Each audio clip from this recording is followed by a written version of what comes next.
Sup, y'all? I am your host, Taylor Onion. We are back this week with a very exciting update. We are live in person, recording for the first time ever. We're going to be coming to you every other week this way on video. We are recording here in St. Louis, officially a St. Louis-based podcast, which is also exciting. And we're back this week at Bucket List Podcast Studio with my friend and yours, Katy Benson, a veteran St. Louis resident. She is the manager for premium services with St. Louis City. Katy, welcome. Let's get some hang time. Thanks, Taylor.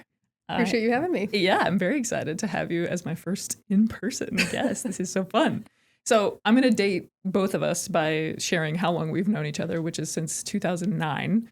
You are the oldest sister of one of my best friends and teammates from college. And since I've known you, you've had some of the coolest jobs in sports. You started out at Iowa working in event management or marketing?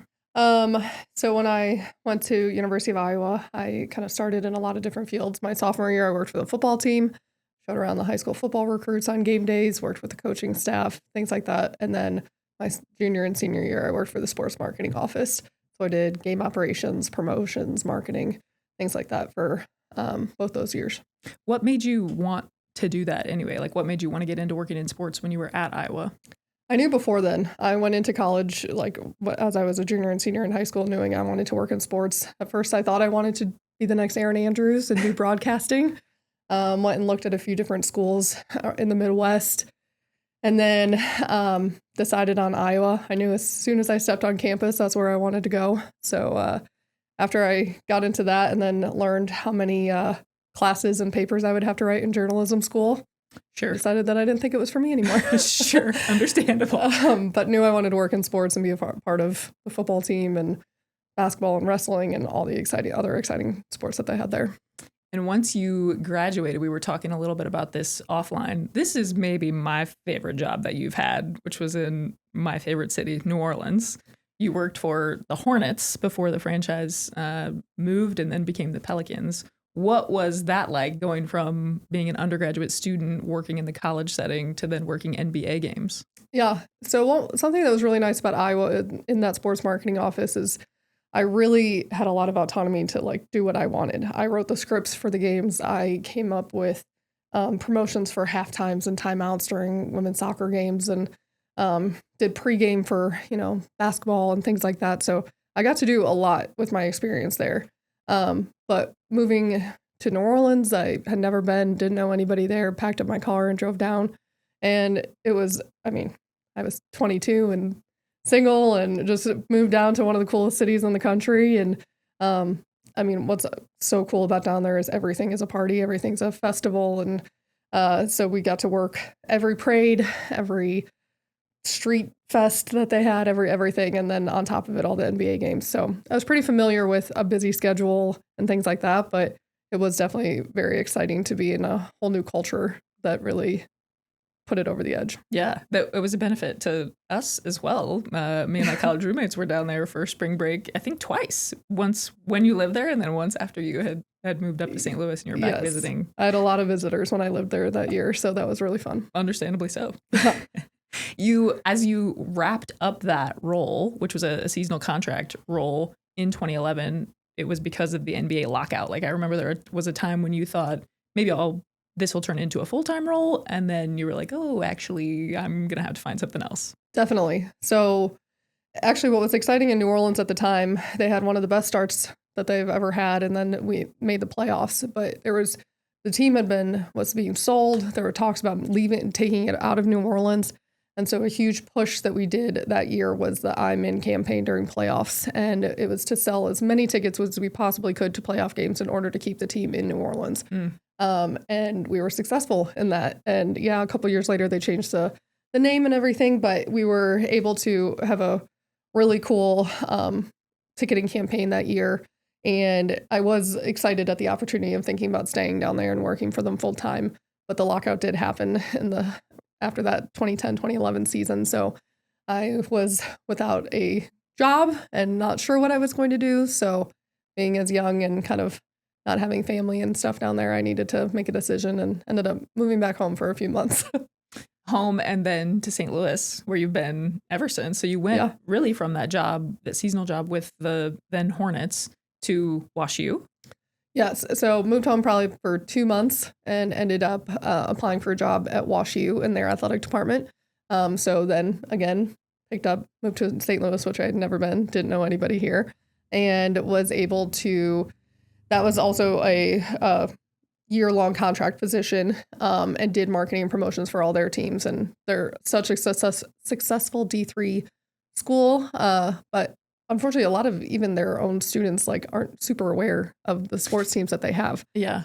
So it was definitely something totally new for me coming from, a Big Ten school to a school like this. And they have football, they have basketball, they have volleyball, and they're all they've had a huge history and tradition of winning and really good at their sports. So it was very different working for them, but I really enjoyed that.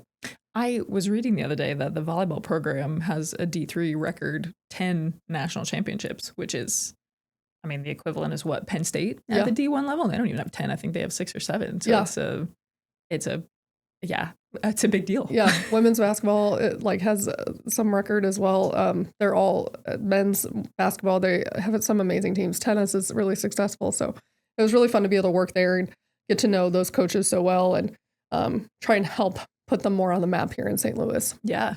So then that was another 1-year contract role, and then you went straight to SLU, right? I did. Yes. I ended up a full-time position with St. Louis University and did, again, marketing and promotions for all of their varsity sports. So again, was with the whole timeout, halftime, timeouts, marketing, promotions, game operations, writing scripts, making sure student staff was there and running the games, and things like that, which, they've got about 17, 18 varsity sports, and I was working as many home games as it was allowed, as long as they didn't overlap. So that was definitely a very busy 2 years.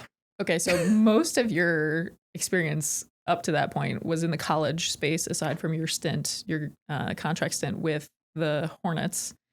You have another stint after you leave SLU with Live Nation, and then you get into where you are now, which is with City, which is what I really want to talk about. So City announced, or the city of St. Louis announced that City wasn't going to be a thing in 2019. COVID hits, things get delayed. You start with the team in 21. Mm-hmm. And then they officially start competition in 23 as the newest MLS franchise, which is super exciting. So how did you even come across that role? Yeah.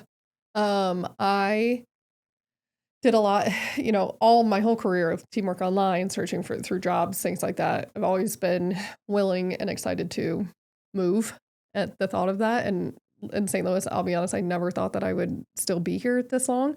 But I've always found an incredible opportunity. And, after COVID hit and everything like that, I was looking through jobs, and the St. Louis City job came up. And where I'm from, soccer is not as big of a deal as it is here. Sure. I have never played my entire life, did not grow up watching it.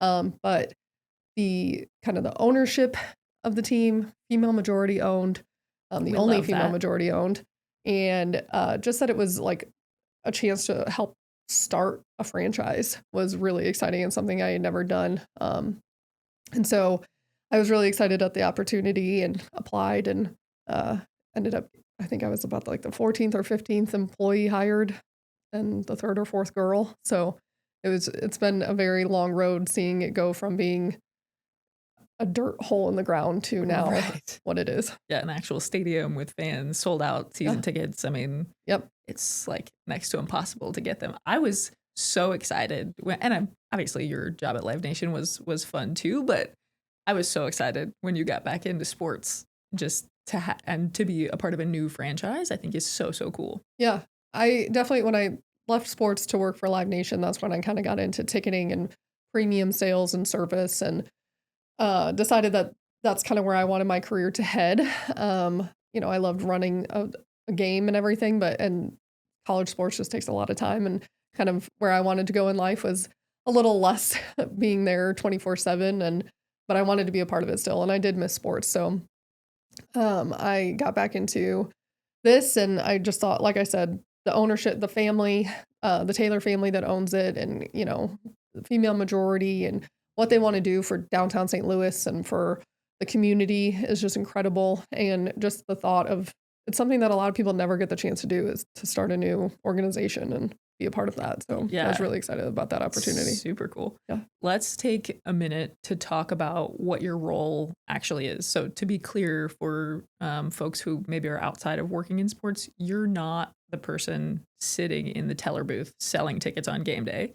Yeah, I'm not that person. We have someone there helping sell tickets in the teller booth, but everything's virtual now. So true. You can't even like go and buy a hard ticket Wow. with us. But no, I am manager of premium service. So I oversee all of the suites, boxes, and club seats that the team has.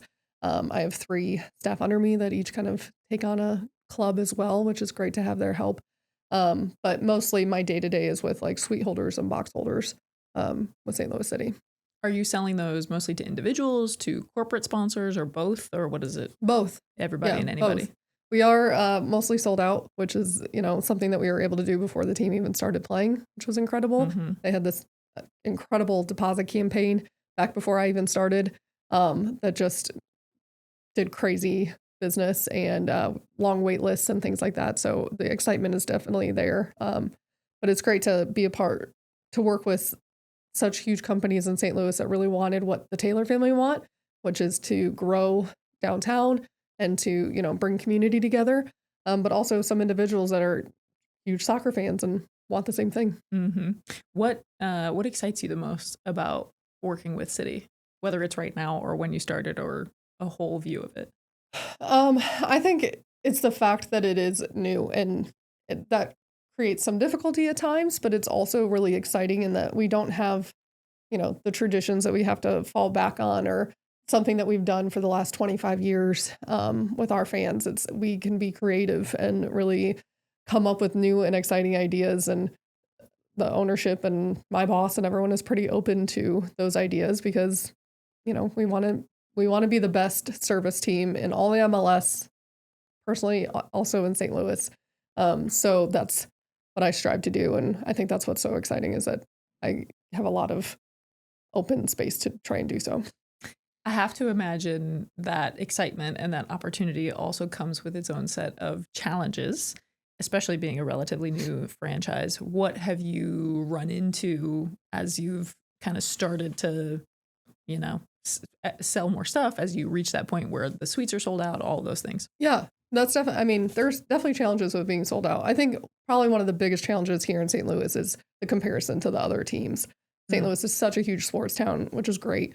A lot of my clients are also clients of the Cardinals and the Blues. And so it's differentiating ourselves from them and having them kind of learn how we work, how soccer works. It's very different than, also teams that have been around for so long. So I think that's probably been one of the biggest challenges. We can't show that proof of value yet. We can't do those things where, people have been going to Cardinals games for 30, 40, 50 years. Right. But that also brings opportunity. And like I said, it brings, the fact that we don't have those traditions yet, and then we can be creative and have good stories and have our relationships that we've made, have that really be what boosts, our clientele and like brings them along from the beginning as part of like our story. Yeah. Which has been what we've talked about since before the team even started, was like our story and the community and, our restaurant partners and the food story at the stadium and, our sponsorship partners and everything like that. So that's really what we're all about, is like the family and the community. Yeah. And these people who got to be in it from the beginning are a part of that.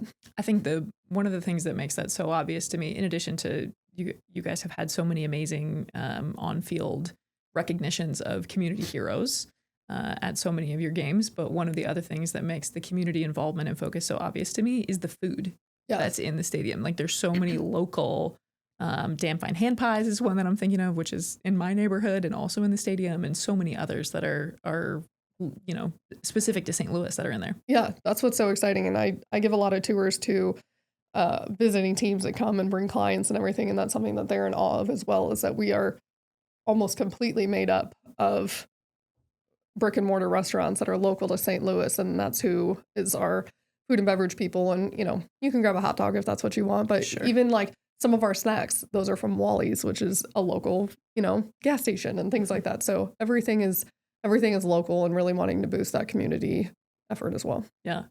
You have touched on this a little bit, talking about the female majority owned. It's still the only, right? Mm-hmm. It's still the only in the Yep. MLS, which is super cool to Yes. have that in St. Louis. What has it been like for you as a woman who's working in not only a male dominated sport, but it's a male dominated league, like it's a men's pro sports league, and you've worked as a woman in sports in so many male dominated spaces, football, the NBA, all these things. What have your experiences been like?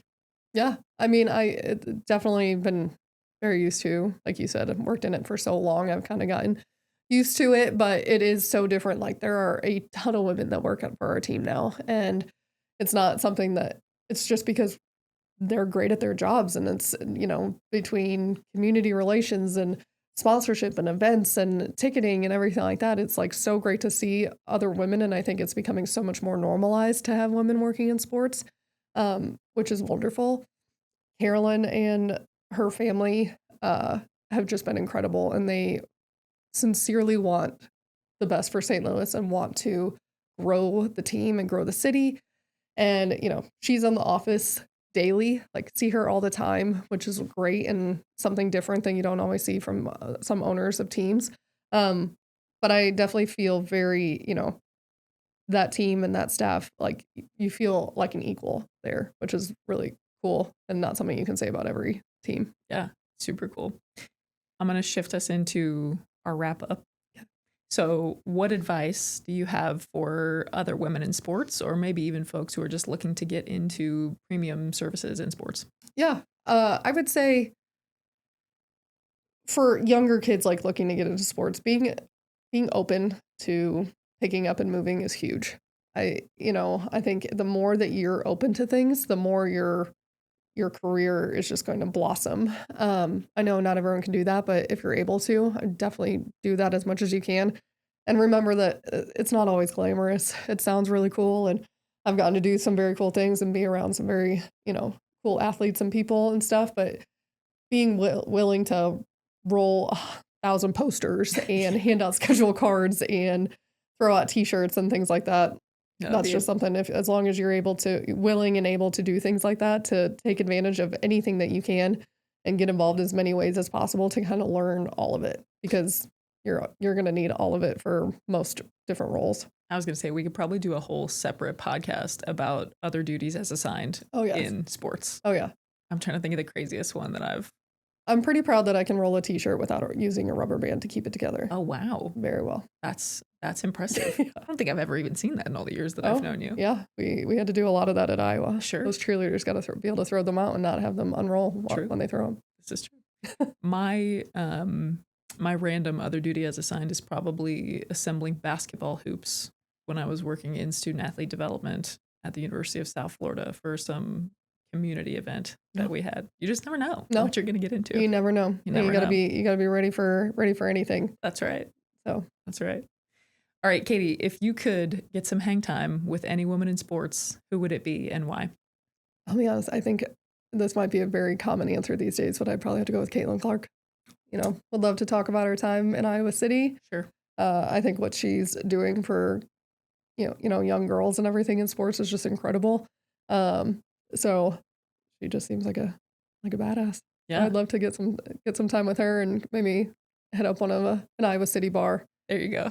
And hang out for a little bit. There you go, fellow Hawkeye alum. I think actually, if you can believe it, this is the first Caitlin Clark mention. Oh wow! I think that we've had. I'm gonna go back. I'm gonna have to go back and look, but I think it is. But unsurprising, again, your fellow Iowa alum. Yeah. Where can listeners get involved, support you? Where can they learn more about City? Yeah, I mean, we want to just grow the team, grow the league, grow soccer in St. Louis. So I think coming out to a match is the most important. We do a lot with hosting, U.S. women's games, U.S. men's games. We just, had an English Premier League team come. We also have our City 2 team, which is great, way family friendly, perfect for, bringing your kids out to a first game to see if they can hang for an entire soccer match. So sure. I think those would be the biggest things. We have all of our social media, have our own app, things like that. But I definitely think coming out to a match, and like I said, did not grow up a soccer fan. parents, definitely not soccer fans, but my parents came to town, went to a game. My dad said it was one of the most electric atmospheres he's ever seen. Wow. So that's saying a lot coming from my father. I was going to say, if it gets a nod from Peter, it means it must be good. Yeah. So I definitely suggest, even if you're not a huge soccer fan, I think just the experience and the atmosphere will have you totally clocked into the match. So I should ask too, so before we really close out, you mentioned the City 2 team. What's the difference for those who don't know the difference like between the main team and the City 2 team? Yeah, City 2, it's kind of like our minor league team. Okay. They're the younger kids. Our organization really wants to work on bringing, like having the homegrown. So starting them in our academy teams, having them grow from, being in junior high, high school, growing on up. So that would be kind of like our minor league team. We have a bunch of the guys that play on City that have come from that team. Or if a few of the City guys are recovering from injuries, playing on there and then coming back. But I mean, they clinched playoffs. They're having a heck of a season. So they're really exciting to go watch. And like I said, very family friendly, and would love to have groups out for that. We have a lot of like youth soccer teams that come, school nights, things like that. So would definitely suggest trying to come out to one of those matches if a City 1 team game is not one that you can come. Awesome. So, well, Katy, thank you so much for being my guinea pig here, my first in-person guest. So exciting. Thank you, Taylor. Glad to have you on. Thanks for taking the time out of your busy schedule. Yes, this was awesome. I appreciate it. You having me. Absolutely. All right, listeners, we will see you back in a couple of weeks on video again with another in-person guest yet to be determined. But until then, you can follow along on Instagram, TikTok, and X at HangTimeP0D. We'll see you next time.